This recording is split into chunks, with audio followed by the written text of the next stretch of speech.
Guys, मेरा नाम संतोष चौहान है और आप देख रहे हैं कोड विद मास्टर टैग। आज हम बात करने जा रहे हैं माइक्रोसॉफ्ट पब्लिशर के सेट 5 की।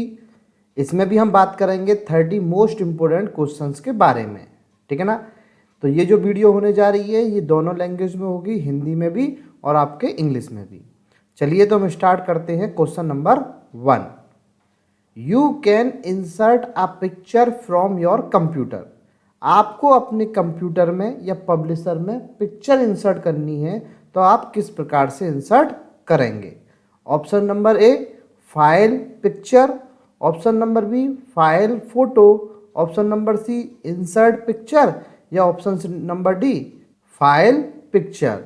तो बेसिकली आप जानते हैं कि जब भी हमें कोई चीज़ इंसर्ट करनी होती है तो हम इंसर्ट करेंगे इंसर्ट पिक्चर में जाके।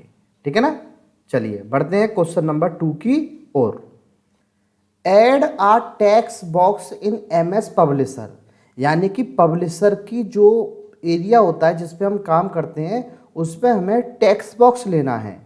तो टेक्स्ट बॉक्स आपका किस मेन्यू में जाके मिलेगा। File draw text box, home draw text box, insert draw text box या view draw text box.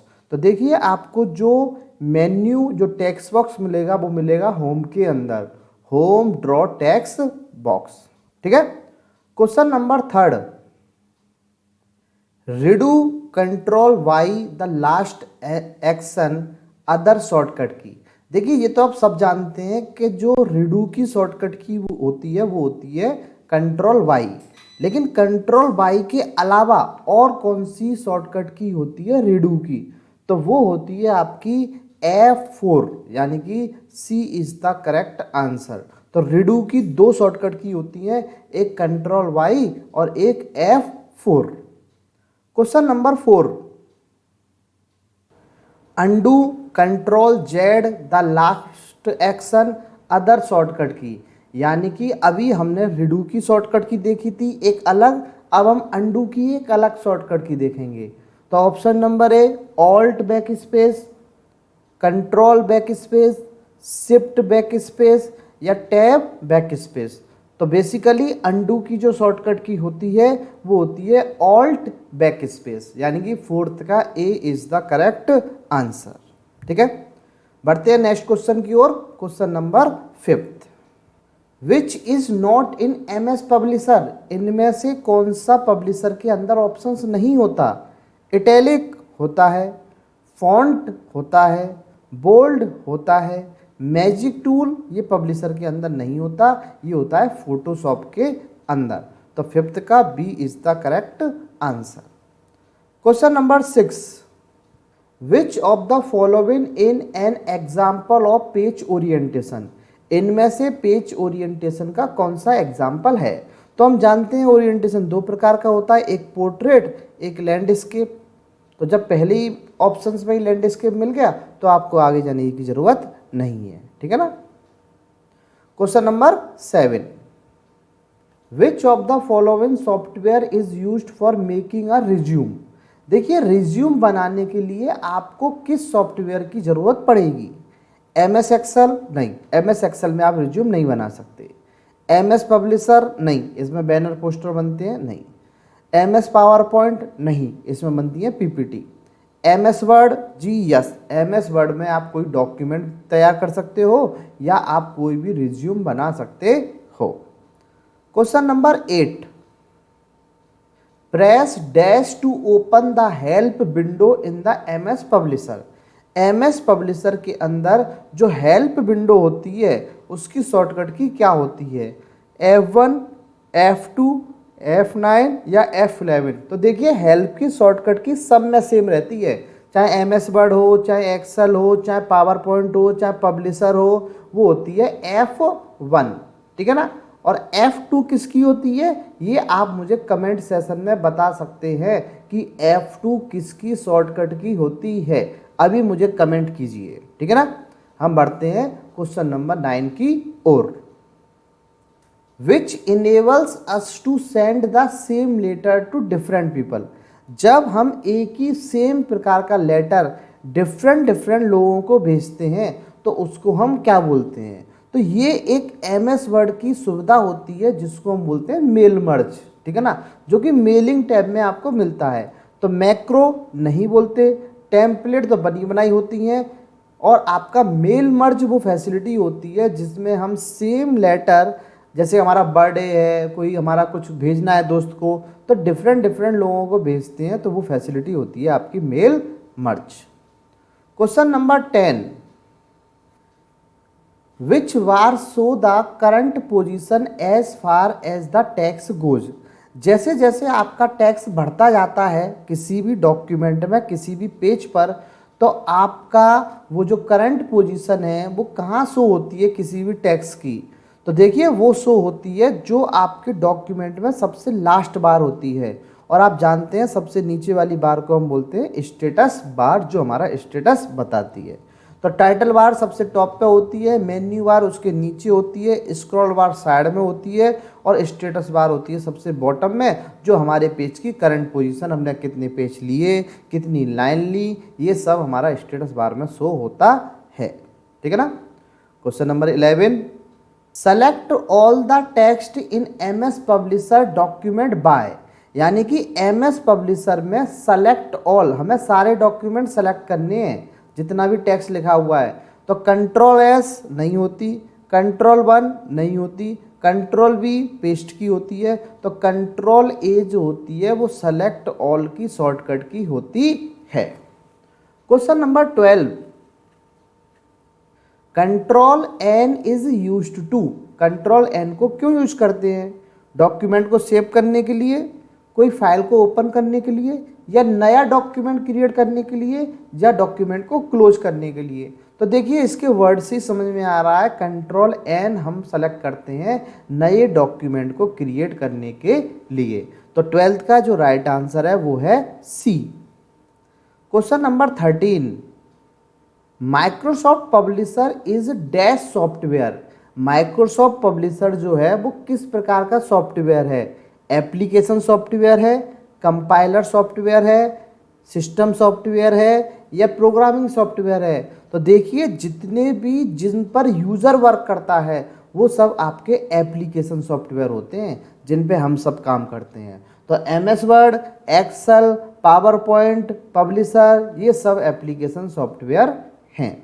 Question number 14, the spelling and grammar tool used for. यानी कि स्पेलिंग और ग्रामर का जो टूल होता है उसलिए किस लिए यूज करते हैं? पहला option, correct spelling grammar error as you type, ये बात सही है बिल्कुल, कि जो भी स्पेलिंग ग्रामर करिए उसको सही करने के लिए।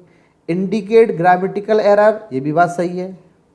Identify word with capitalize problem, कभी कभार क्या होता है कि अगर आप कोई वर्ड लिख देते हो और ऐसे लिख देते हो टाइप TYP स्मॉल में, तो वो ये कहता है कि नहीं पहला लेटर कैपिटल करो। तो मेरे हिसाब से इसमें ऑल ऑफ द एब बिल्कुल सही है। तो 14 का डी वाला जो ऑप्शन है वही आपका करेक्ट आंसर है। Question number 15, select shortcut key to display hyperlink field in a word document. यानी कि आपको सिंपल सी बात में हाइपरलिंक की शॉर्टकट की बतानी है, ठीक है ना। तो हाइपरलिंक की शॉर्टकट की क्या होती है? हाइपरलिंक की शॉर्टकट की होती है Ctrl+K। तो क्या इसमें कोई ऑप्शन है? Ctrl+Alt की गलत है, Shift F9 गलत है, Ctrl+F गलत है, तो इसका सही आंसर है none of the above. Question number 16, which is the default page orientation of publisher. इनमें से पब्लिशर का डिफॉल्ट ओरिएंटेशन क्या होता है? तो ओरिएंटेशन दो होते हैं, एक होता है पोर्ट्रेट, एक होता है लैंडस्केप। लेकिन पहले से आपका पेज किस तरीके से खुला आता है, पोर्ट्रेट या लैंडस्केप? क्योंकि ये दोनों तो होते नहीं है। लॉन्ग स्लाइड गलत है, डबल लॉन्ग स्लाइड ऐसा कुछ नहीं होता। तो हमारा होता है पोर्ट्रेट। पहले से हमारा जो पेज आता है वो कुछ इस प्रकार से आता है। तो 16 का जो राइट आंसर है वो है ए।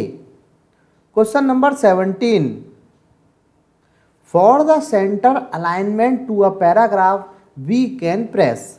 यानी कि जब आपको अपने टेक्स्ट को सेंटर में अलाइन करना होता है तो उसकी शॉर्टकट की क्या होती है? Ctrl+S सेव के लिए, कंट्रोल सी कॉपी के लिए, कंट्रोल ई यही होती है आपकी सेंटर की शॉर्टकट की, और कंट्रोल सी ऐसी कोई शॉर्टकट की होती नहीं है। Question number 18, select the bar is mostly located below the title bar. वो कौन सी बार होती है जो टाइटल बार के नीचे होती है, और टाइटल बार जो होती है वो सबसे टॉप पे होती है। तो इसके जस्ट नीचे जो बार होती है वो होती है आपकी मेन्यू बार, यानी कि जिसमें file tab, home tab, view, insert, page layout, तो वो होती है हमारी मेन्यू बार। तो 18 का जो राइट आंसर है वो है C. Question number 19, control W in MS Word used for what. यानी कि कंट्रोल डब्ल्यू का हम किस लिए यूज करते हैं? Update the current web page, close the current window, open the print dialogue box, या नन ऑफ दीज। तो कंट्रोल डब्ल्यू को हम बेसिकली जो यूज़ करते हैं वो अपने डॉक्यूमेंट को क्लोज करने के लिए यूज़ करते हैं। तो 19 का जो बी है वो ही इसका करेक्ट आंसर है। Question number 20, the space left among the margin and the start of a paragraph is known as. यानी कि जब आप किसी टेक्स्ट को लिखते हैं तो थोड़ा सा वो टेक्स्ट जो है वो अंदर की तरफ होके आए, यहाँ से स्टार्ट ना हो, वो यहाँ से स्टार्ट होके आए, तो उस चीज़ को क्या बोलते हैं? इंडेंटेशन, गटर, स्पेसिंग या अलाइनमेंट। तो इसको बोलते हैं इंडेंटेशन। अगर आप बढ़ाओगे इंडेंटेशन तो बढ़ता जाएगा, अगर आप घटाओगे इंडेंटेशन तो घटता जाएगा। तो इसको हम बोलते हैं इंडेंटेशन। क्लियर है? चलिए बढ़ते हैं आगे। Select the items that are placed at the end of the document. यानी कि वो क्या चीज़ होती है जो हम अपने डॉक्यूमेंट के एंड में लगाते हैं, सिर्फ एक बार। ठीक है, एंड का मतलब है एक बार, बार बार नहीं। अगर हम फुटर लगाएंगे तो फुटर बार लगता है बार बार, हेडर लगाएंगे बार बार, एंड नोड और फुट नोड, तो वो हमारा आइटम होता है एंड नोड, जो पेज के एंड में लगता है एक बार, और फुट नोड जो होता है वो हर बार लगता है लेकिन पेज के बॉटम में। ठीक है ना? तो इसका करेक्ट आंसर है A. Question number 22, what is the shortcut key to change line height to 1.5। यानी कि आपकी दो लाइन है और उन लाइनों के बीच में जो डिस्टेंस होनी चाहिए, लाइन की जो हाइट होनी चाहिए वो होनी चाहिए 1.5। तो इसकी शॉर्टकट की क्या होती है? Ctrl+1 या Ctrl+5 या Ctrl+3 या Ctrl+2। तो आपको याद रखनी है कि Ctrl+5 जो होती है वो शॉर्टकट की होती है जब भी आपको लाइन की हाइट चेंज करनी हो। ठीक है? Question number 23, you can we remove or hide border of a shape. देखिए, जब हम कभी कोई प्रोजेक्ट बनाते हैं तो हम पहले तो बॉर्डर लेते हैं, और बॉर्डर लेने के बाद हम उसमें काम कर देते हैं, हम लिख देते हैं हेलो। फिर मैं आपसे बोलता हूं कि इसके बॉर्डर को रिमूव करो, तो बॉर्डर रिमूव का मतलब है no line, white line, no border या नो आउटलाइन। तो देखिए इसका जो सही आंसर है वो है नो आउटलाइन, क्योंकि आउटलाइन की मदद से ही इसका आप कलर चेंज करते हैं, और जैसे ही आप आउटलाइन को हटा देते हैं तो बॉर्डर हमारा हट जाता है। क्लियर है? देखिए, साथ साथ आप वीडियो को देखने के साथ साथ आप मेरी वीडियो को लाइक भी किया कीजिए। ठीक है? तो बढ़ते हैं क्वेश्चन नंबर 24 की ओर। Select the place where footnote appear in a document. देखिए, ये मैंने अभी आपको बताया था कि जो एंड नोड लगता है वो पेज के एक बार लगता है, और एंड जो फुट नोड है वो कहाँ लगेगा? तो फुट नोड जो लगता है वो लगता है bottom of a page, her page के बॉटम में। ये सेम फुटर की तरह काम करता है।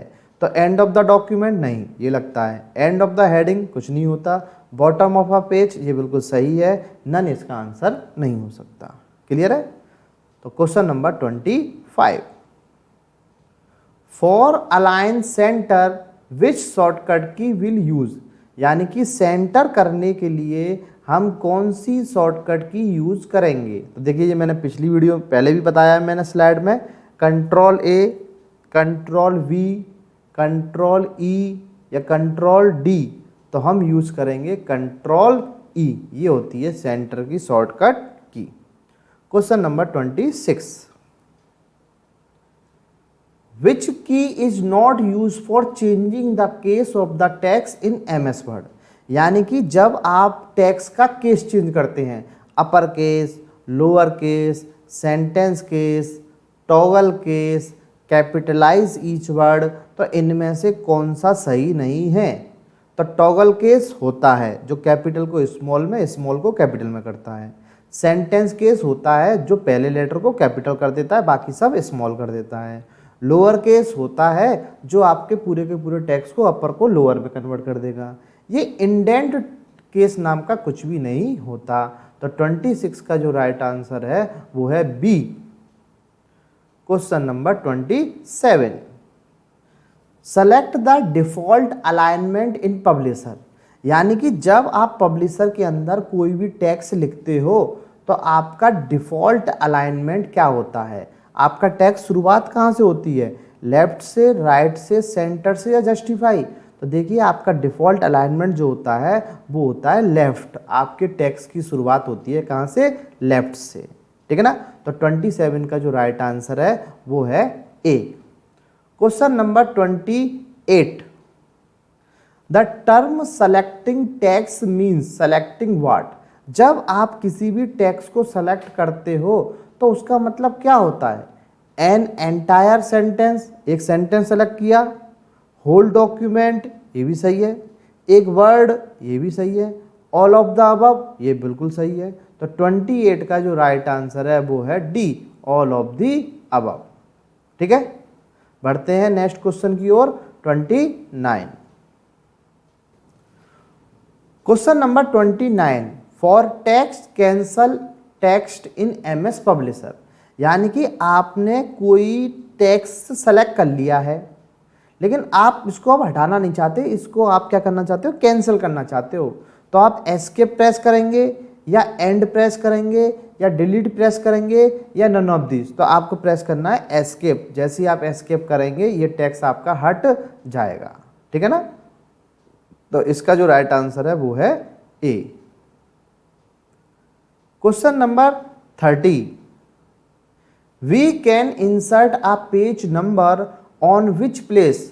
हमें पेज में पेज नंबर इंसर्ट करने हैं तो हम कहाँ इंसर्ट कर सकते हैं, हेडर में, फुटर में या एंड में या बोथ एंड भी। तो आप पेज नंबर तो कहीं भी इंसर्ट कर सकते हैं। तो इसका जो राइट आंसर है वो है D. So guys, thank you for watching my video. आपको मेरी वीडियो कैसी लगी आप मुझे कमेंट सेक्शन में बता सकते हैं और मेरी वीडियो को देखने के साथ साथ आप लाइक भी किया कीजिएगा। Thank you so much.